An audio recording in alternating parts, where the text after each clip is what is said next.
Hey guys, welcome back to This Week on Making Room. We are so glad you're here. I cannot believe that we are going into the fall, gearing up towards the holiday season, partially ready, not fully ready, but getting there. And I feel like this is an exciting time to bring in a different conversation to the show.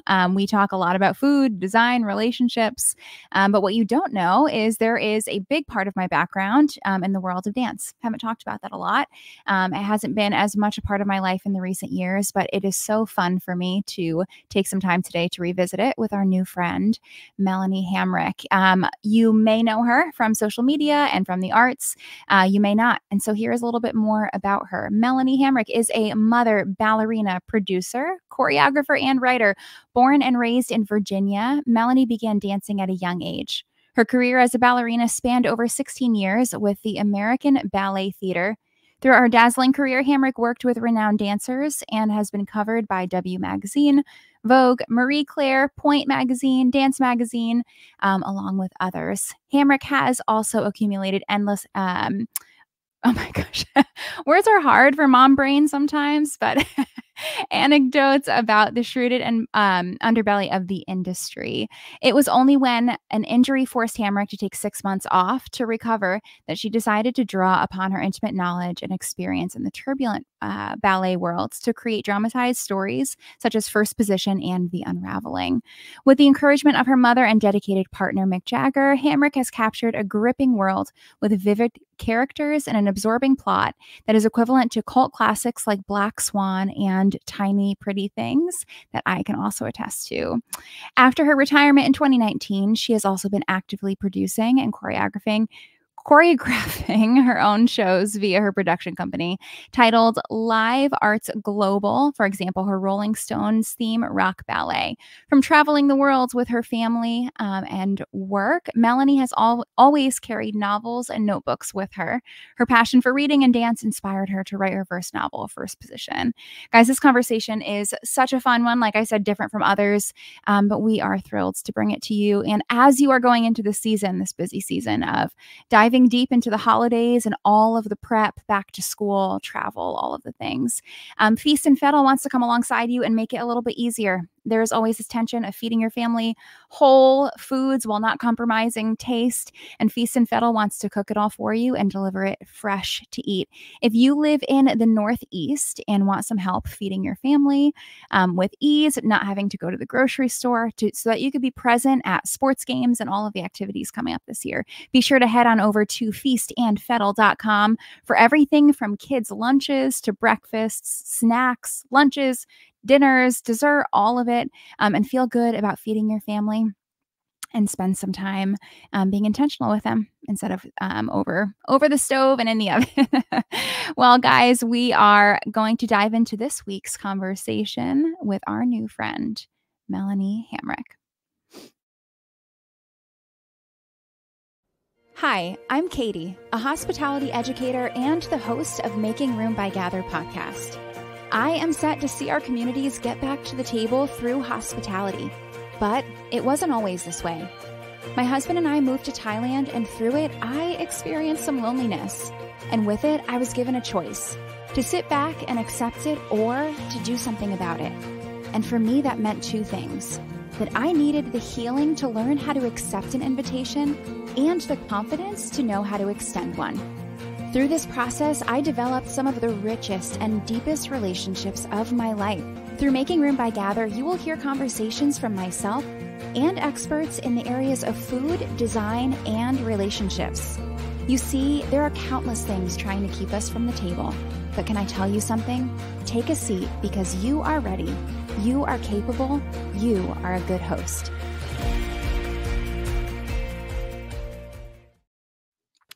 Okay, let's do this. This is so fun. It's a great time of year to talk about dance, I feel like, right? Fall season. Thank you for such a wonderful introduction. Yeah, absolutely. There's a lot to celebrate, a lot that you've done in your career and life to celebrate. I don't know if you're comfortable talking about your son, but how old is your little guy? He's 7. 7. It is a wild age. Yeah, that's very active, right? Yes. He's so active. I'm like, "Why aren't you tired?" I wanna I sit and cuddle and read stories together, and he's like, "What's next? Football match?" Like, all these like, just wants to run around.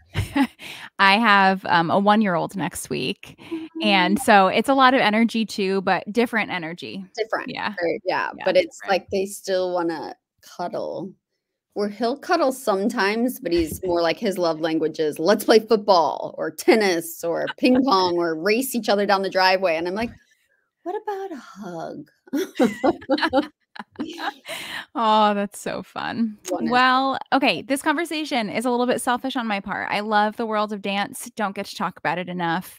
A lot of people don't know that about me, that I danced for a very long time leading up to college, decided to leave it behind for a more, I don't know, different track of study. But always dreamed about seeing a show with the American Ballet Theater. Haven't made it yet. Made it to Alvin Ailey, but not American Ballet.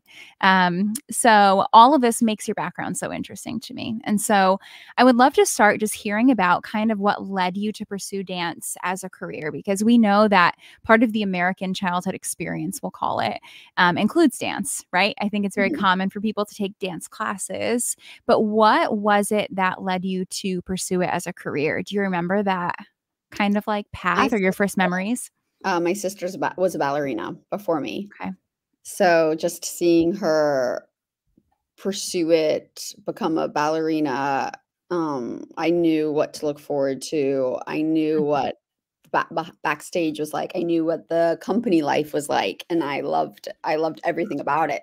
So, it was easier to work through, kind of the tedious studies of ballet because I knew what the end result was, and, seeing her travel and, be on stage and going to see her at the Kennedy Center perform and the Koch Theater in New York City, I was like, "That's I wanna do that." So it was pretty, just natural for me that that Wow. was what I wanted to do. Wow. And the road to American Ballet Theater, did she dance with them as well? She didn't. She danced with, Le Grand Ballet, de Montreal. She danced with the Dutch National Ballet, and she danced with Universal Ballet in Seoul, Korea. So Okay. at the time, I think it was not such tall dancers, and she's quite tall. Now I think it's Okay. more accepting to dancers that are 5'9", 5'9.5", Mm. but at that period, it was like the tallest in the company would have been 5'7", so she was Wow. a bit too tall. So I got to she got to live vicariously a bit through me, and I went to ABT. Okay. She would come and take class, and she knew a lot of the dancers, and yeah, we had our different paths, which is kind of good. Yeah. Oh, for sure. As sisters. Oh my goodness. Yeah, I can't imagine us working together in the same company, but it was nice to have her there and her support, and I knew people at the company because of her, and it was Okay. welcoming, but my path to ABT was not easy. I didn't get into their summer programs until I was 16. I auditioned every year for their summer program from the age of 11, and I know Wow. my Okay. sister went to their summer programs, so I was like, "I wanna go to their summer programs," and then I never got in. Okay. So you got in at 16, and then was it like a shoe in? They, accepted me at the end of the summer program. Okay. Okay. And I That's got into the exciting. summer program through Youth America Grand Prix. I didn't even bother auditioning that year for the summer program because I was like I had gotten into SAB, so I was like, "I'll probably go back to SAB this year and then see what New York City Ballet says," but I still had 1 more year of high school, so I was like, "I'll wait," I Mhm. still have 1 more year of my I was at the Kirov Academy at the time, Okay. and I was like, I'm not gonna be looking for a job till next January, March, so I'll just go back to SAB because I liked the variation in training. I liked getting the Balanchine in the summer and the Vaganova training in the winter, so I didn't even audition, and then after Youth America Grand Prix, the director of the studio company called my cell phone. I didn't call my mom and said, Wow. "Will you co I noticed you're not on the list for the summer program. Will you come?" And I was like, "Well, I've never gotten in the summer program, so I wasn't gonna come." And then they offered me and they said, "Well, where are you gonna go?" And I said, "I'll probably go to SAB because they offer me full scholarship." And and he said, "Well, we'll offer you full scholarship." So I was like, "Okay." Wow. Okay, But I'm realizing for a second, my whole childhood was, like, dreaming, just, like, drooling over the ABT, like, and mhm. realizing what it is. Can you brag on it for a second? Like, can you explain to everyone what American Ballet Theater is? Do you feel comfortable doing that? Yeah, it's everything, it's what you think of a classical ballet being. It's Yeah. Sleeping Beauty, it's Swan Lake, it's the Nutcracker, it's Mhm. traveling the world, it's in grand opera houses. It is the opulence and the beauty of what you think ballet is gonna be as a little girl. Wow. You know, it's the fairy tales. Yeah, so it Beautifully said. really Did yeah, you ever dance in the Paris Opera House? I did not dance at the Bastille Theater or the Garnier. I danced at another theater. Of course, I can't remember the name of it now because it's very ABT performed at the Bastille, which is one of Paris Opera's theaters, but I was on maternity leave. And I was like, I can't believe I'm missing it. But we performed at an incredible theater when I was in the company. It's like that. You can see the Notre Dame from the dressing room windows. Oh my Yeah, it was goodness. spectacular, and we did, Kingdom of the Shades and La Bayadere, and it was just like in the dressing room, putting your makeup on and getting ready and seeing the Notre Dame and then going downstairs and doing La Bayadere. It was like pinch yourself moments. Yeah, for sure. I just Yeah, remember I was like a 16-year-old in Paris walking by the opera house or whatever, and I was like, "Oh, this is the dream." yeah. I got to take Right? class there when, Benjamin Millepied was director 'cause, he had worked at ABT a lot, so when I was in Paris I can probably this is like before my son was even born. This is like 9 years ago or something. I called him and I was like, "I'm gonna be in Paris for a couple weeks." All I wanted to do was just see inside the opera house, the backstage, and he's like, Yeah, right? "Take class." So I got to take every day and I was like, "This is so Oh, cool." that's so fun. It's a different world. It totally Mhm, is. So that's a good segue into our next question. So I think that there's this a particular public perception of the dance world, and then like everything, there's the reality of the behind the scenes. And I think part of people not knowing that preserves the wonder of ballet, right? Because you just think mhm. that dancers just like float on stage and like Yeah, this beautiful show, and that's how it is backstage, and like yeah. but that's not the full picture. And you talk a lot about that. So what would you wish that people knew about the behind the scenes of the dance world that maybe they don't know? I would say that it's very long rehearsal days. You're not just walking in and getting ready for a show. You're at the theater at 9:30 in the morning and you're rehearsing all day and you might be doing Swan Lake that night, but you're not rehearsing Swan Lake during the day. You're rehearsing, say, Sleeping Beauty from, 12 till 5:15, and then you have 2 hours to switch your head over and be on stage for Swan Lake. And I think people don't realize that. I think they think you come in and you perform and it's no, you're at the theater all day. When you leave the theater, you're back at 9:45, 10 a.m. the next morning. That's And I wild. think, yeah, people are really surprised to hear that. Like you're not even practicing the ballet that you're doing that night. That's a lot. I mean, just Mhm. like you were saying, like the brain power wise, like literally shipping it's like shifting your mindset almost. Yeah, and And especially if also you're rehearsing a contemporary ballet and then you're doing Swan Lake at night. That's even harder because you've been so grounded and maybe not wearing pointe shoes all day to then that is the most, like, almost mentally, physically hardest one to go from they try to do the schedule where they put, like, maybe a contemporary follows a hard classical. A hard classical doesn't lead into a contemporary because your rehearsal during the day is gonna be contemporary, which is really hard on your body to switch. wow. It's Yeah. wild. How is the community behind the scenes? Like the community of a company? Is it cutthroat? Is it communal? Like is it a sisterhood? What is it?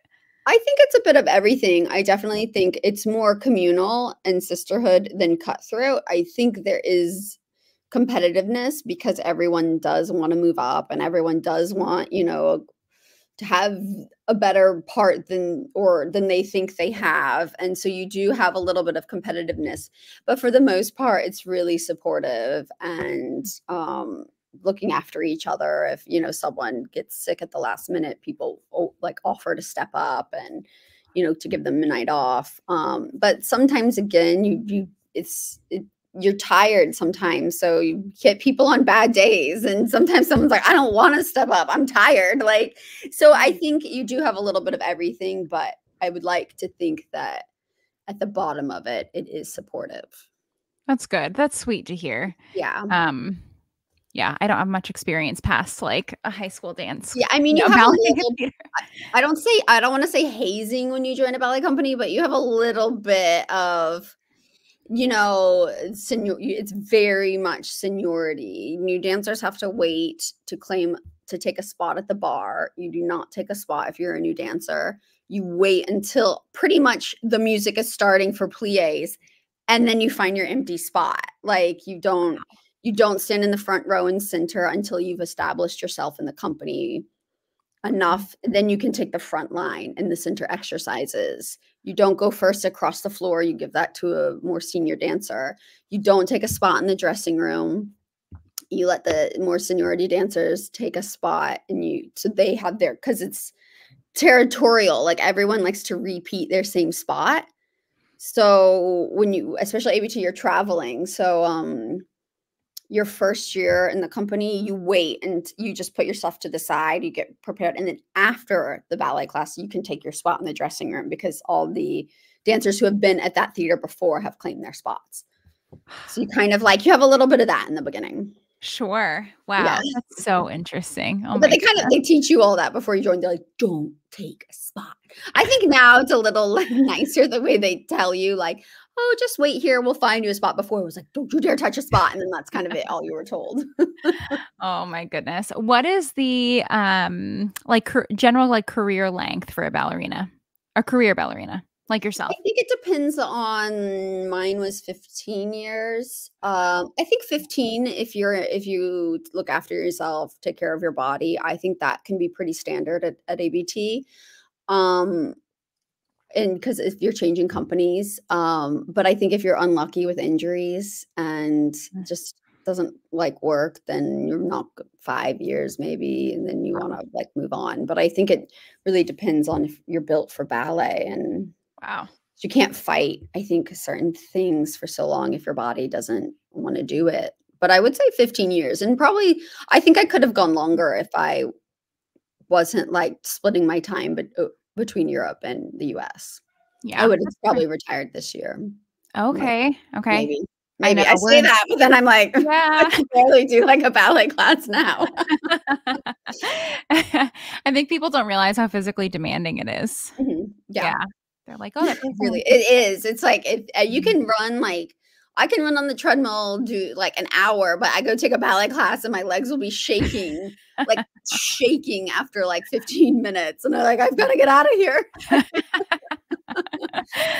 Oh my goodness. Well, speaking of stepping away, you decided around the time that your son was born, or how old Mhm. was he when you decided to step away? He was about 3 years old. 3. Okay. Yeah, Okay. I held And on as for 3 years. oh, wow. So as I read that, my heart sank a little bit because as a mom of we were talking, a 1-year-old, it is so hard because there are career things that I'm very passionate about, Mhm. equally as passionate about being a mom and being present for him. And that Yeah. tension is so real. It's so distracting when you're in like both worlds, right? Mhm. And so as you learn the balance, what role do you see dance having kind of like in the future, this next season for you? Because you have since retired. Yeah, I was like, What does it not look much. like? I'm just kidding. I still take, but now I'm focused on writing, which I love because I can change my hours. I'm there for school pickup. I'm there for school drop off. I'm there at bedtime. Always loved reading and writing, but I feel like once I really started getting into it, I was like, oh, I hope I'm okay at it because I really love it, and I love that I can Mhm. still carve out time to be present for my son. And sometimes I can't because I'll be, like, in the flow, but I mostly make like, I can make him a priority, and I can really make my work a priority. It's easier to balance, which I love that That's a about great balance. Yeah, Mhm. I think that's kind of like a goal for a lot of moms, a lot of creatives that have Yeah, that kids. was my Yeah. goal because I loved choreographing. I didn't feel it was as natural a fit as writing, like, I didn't love it as much as I love writing, but still felt like I was being pulled away personally from my son more than I wanted to be with Okay. choreographing. Yeah. Yeah. Yeah, it's a lot. I mean, goodness. It Talk it's a about, hard like balance. I'm like yeah, yeah, I look back at my mom now and I'm like, "Wow, how did right? she do that?" Like It's so real. It's so real. Um, Well, I heard in an interview, it actually was with Hoda that you had with Hoda a few years ago. I think it was for your first book. You said Mhm, something really interesting. There was something, so like when you were kind of considering making dance a career and kind of like exploring the world of dance, that there was something profound to you about like using your body and using movement for storytelling. mhm, And I think that people don't realize there's something like unlocked when you dance for storytelling in you. Like there's something when you're at the bar, it's different than like you said, running on a treadmill, like that expression through movement. mhm, And I feel like if we look at culture right now, there's like less and less movement happening because of our jobs, because of, I don't know, just a lot of different cultural things that are stopping us, keeping us home in front of technology, mhm. different from a paintbrush, different from a treadmill, all of those things. What advice, if you have anything to say about this, would you give to someone that's like, I really want to experience this kind of like, I don't know, expression through movement or Mhm. creativity through movement. I've never used my body that way. I don't know. What would you say to I them? would say you gotta get in a class. I Yeah. mean, it's scary, but I took a hip hop class, my first hip hop class ever. I took at age, oh, I think I was like 32, 33. Okay. And I was like, I'm gonna do it. I'm gonna go because hip hop, as you know, is very different from Yeah. ballet. And I had never had the guts to do it. And I just went to this like a like open class for hip hop. And I stood in the back and it was such a different way of moving. But everyone was so supportive and knew no one, it was a beginner class. No one knew what they were doing. And I felt like it felt so thrilling. So it's just kind Yeah. of getting over the hump and getting yourself in there because I think people think everyone's judging them or watching them in a ballet class. And no, everyone's just looking at themselves. Like no one Totally. that's something I always tell people. I'm like, "No one's watching you, trust me, they're watching themselves in a ballet class." Just That's if so you good. can, like, just get in there, like, find an open even if it's not ballet, like, some Yeah. type of m move I took tap recently. I had never Good. taken tap. My son and I took tap classes together, and it was so much fun. Like, I'm kind of exploring different dance styles now, and I love it. But I'm still, like, kind of embarrassed when I go in, and I'm like I'm like, "Melanie, who cares about you?" Like, they're looking at themselves. Like, I have to I tell myself that. I just wish, like we were saying, like, I wish more people would take that step to do it because there is something so therapeutic almost, Mhm. about moving your body, Yeah. right? Like, that's kind of what we were designed to Yeah, do. that's what I miss about when what is it, the 90s when they had those aerobic classes? Like, you were moving, like, really Yeah. moving, and I think people would feel less intimidated than a ballet class can be very intimidating, Mhm. just even the outfits, but I'm also like, "Wear a sweatshirt." That's what I wear. I wear a sweatshirt and sweatpants. Like, I don't Yeah. I don't wanna, like, think about anything, I think, like, it's hard though, because it can be overwhelming, but or even, like, now they have, like, ballet classes on Zoom, like, try to follow along or Yeah. something like that, but yeah, it's hard because ballet is such a niche, like, if you don't know, it's probably best to be in a room, Yeah. but yeah, it can be because even I get, like, a little, like, "Ooh, I'm gonna" Right. Even those of It us can't hurt that to try, you know? Yeah, even those of us that dance and kind of left it behind for a different career, just, Mhm. like, being back in that setting, it almost brings a part of you alive again. Yeah, it Right? really Almost does. like if you speak a different language, my husband and I speak Thai and English, and Cool. when I speak Thai, it's almost like another part of you comes alive, and it's the Mhm. same, like, when I'm back at the bar, it's like, "Oh my gosh, right, I forgot that was there." Yeah, you feel, like, Yeah. exhilarated. Yeah. Yes. Yeah. Even just going in a studio and putting on music and or, like, going to a nightclub and just dancing, Yes. like, that can be a way of, like, expression, just having a Yeah. great dance, like, with Yeah. friends on the dance floor. It's Mhm. exhilarating, it feels good, you're moving your body. I didn't marry a nightclub dancing husband, so Oh, I can't dance in a nightclub at all. I'm like, I "This is the most know. terrifying thing in the world." So if any of my friends listening wanna go dance with me, you I do. Well, do you have a daughter or a son? I can't a remember. son, yeah. I used to do dance parties, and that was really fun Aw. with my son before, like, half hour before we'd do the bedtime, put on some, like he used to like when he went through his hokey pokey phase, we'd have, like, a little hokey pokey dance off or some song he was into, we would do like a full like dance in the living room, and it was really fun. That's so sweet. That's really Mhm. fun. Well, your life's work has been spent in the dance world. And here we are today talking about the release of your latest book. We haven't talked about it much, but I want to talk about it more. So, in some ways, this makes sense to me because through dance, you've always been storytelling, but writing and dance, obviously, themselves are very different crafts. And so, was writing always in the back of your mind? Like, did you always aspire to be a writer? Was it always kind of like sitting there, or did it just hit you one day? Like, what was that journey like? I it was always in the back of my mind. I was always just brewing there. I love reading and writing. I would when I had time, I would try to take like when I would could fit in a university course, I would try to take something that was more writing centered instead of like science or math. It would be more on the writing side. And then I like my friends would always joke like, "You're so writing stuff down, aren't you? Like you're gonna like, write books." So it was definitely always there. I always had a book in the studio. I was always reading. Like even I would write down like my ballet class, like ballets sometimes. Like I would write down the ballet Wow.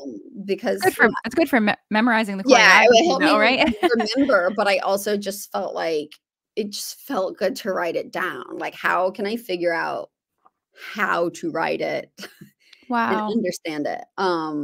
Yeah, it just felt very like a natural thing. Took me like the confidence to actually do it. It's another thing, but I felt like it was there simmering in the back of my mind. That's incredible. So your first book was released what year? Remind me. Last year, Last year. 2023. So you've Yeah, written 3 books in 2 books, 2 2 books. books. 2 Okay, books have okay. been published. Yeah. 2 books in 2 years. It was really quick. The second book Okay. was fast. Good for you. That's a lot. I think the second book because, it's not a sequel, but it's a spinoff, and it fo takes one you don't have to read them in in order, Okay. but it is a character from the first book. So I already had the character, so I kind of just kept on with the flow, and I didn't take a break, and it wasn't starting from scratch.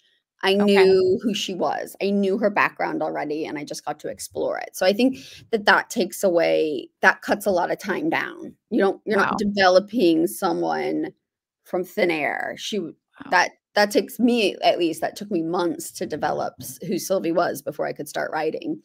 Incredible. And then when I thought I knew who Sylvie was and then I was writing, I had to change her and go back. So I think that takes a really long time. And then for me, once I know who it is, I can get going. That's so exciting. I haven't spent much time. I love writing myself. Amazing. But writing that kind of storytelling, it's always been based on our travel or our time in Thailand. Kind of like, I don't know, more like journalism, almost, Yeah. factual, like biography style. So the whole character development side of things is, gosh, that's fun. Yeah, well, it Fun. was fun. I did some like exercises, like, online. You go just like worksheets I would find to try to like how do you like develop character development, but in a way like I would think of it. Oh, it's not my books are not about me, but sometimes I'd write pretend it's you. You're writing about your day, like, Yeah. and then put the character in, take you out, and replace it with. It's just creative, and I thought of it as a short story, so it wasn't so overwhelming in the Hmm. beginning. Like, think of it as a short story, and then just try to expand Expand. it. Yeah. That's great. Oh my Baby goodness. steps, as my agent, she was really supportive. Baby steps, just one sentence at a time. You can do Yes, you it. have to. You have to. Yeah. Oh my goodness. Well, tell us more about the book. Who is it for? Who is it a good Um, fit for? oh, a good fit for. I'm like, who's it for? I would say it's not coming of age. I would say it's for especially the unraveling. Yeah. That it's a big relationship about a daughter and her mother, which I think a lot of people can relate to, and about, sometimes like the paths they go through, the love they have, the teenage years a daughter has with her mom. It's like your mom's the one who loves you most, so you feel you can sometimes be your worst. So I find that a lot of people ask me, do I need to know about the ballet world? And I'm hopefully you learn about the ballet world, but you don't need to know about the ballet world. I would say it's a little bit of a coming of age as well. And I would pretty much say it's like 20s through over 18 and up, because I hopefully there's something for everyone. There's someone having a problem with their career and how do they handle it, which I think everyone goes through at some point, like the struggles of, is this career for me or not for me? And then once I'm in the career, finding the ups and downs of the career. I've tried to keep it pretty wide because I don't want to put it in a corner. You need to like romance. Yeah. If you like the book. I would say it's for people who like romance, but it's just mostly 18 and up. And try to make it a little something for everyone to connect with. That's awesome. I love it. I am so excited for you. Well, was there anything maybe about the dance world, about projects that you're working on, any releases that you're like, oh my gosh, if I could tell people this that we didn't talk about, this is what it's going to be a film one day. So Stop put the it. positivity out in the air. I can't like chat a lot about it, but it's there, it's in the works. Yeah. And I was a big fan of Black Swan. So great. I just want to do it justice. That is so exciting. Because I think the more people say ballet is sometimes a dying art, and I think the more people know about ballet, the more they want to go and see it and have a fresh audience. And it is for everyone, ballet. I think people just don't know enough about it. Yeah. You know? Oh, I so love I'm trying to break down that stereotype. Would you dance in it if the opportunity was there? No. maybe choreograph, but no dance. I've hung up my dance shoes. Okay. I wasn't sure. It's weird to say because I don't feel like I've hung up my dance shoes, but then I'm like, no, I've hung up my dance shoes. That's good. Boundaries are good. You got to know. Know. Okay. Well, we are going to attach the link to the book in the show notes so that you guys can get it. Where else do you want to send people to follow along with stuff you're working on? I would say my Instagram. I like to keep up my Instagram. That's probably where I'm the most present about things that are coming up. Great. Would be there. Yeah. Cool. I'll attach that in the show notes. Well, we end each of our conversations with the same 3 flash questions for each of our guests. And we want to know your answers as well. The first is something you have eaten recently and loved. I'm like a creature of habit. I never change. I like to go to the exact same restaurants and order the exact same foods. Something I've eaten recently.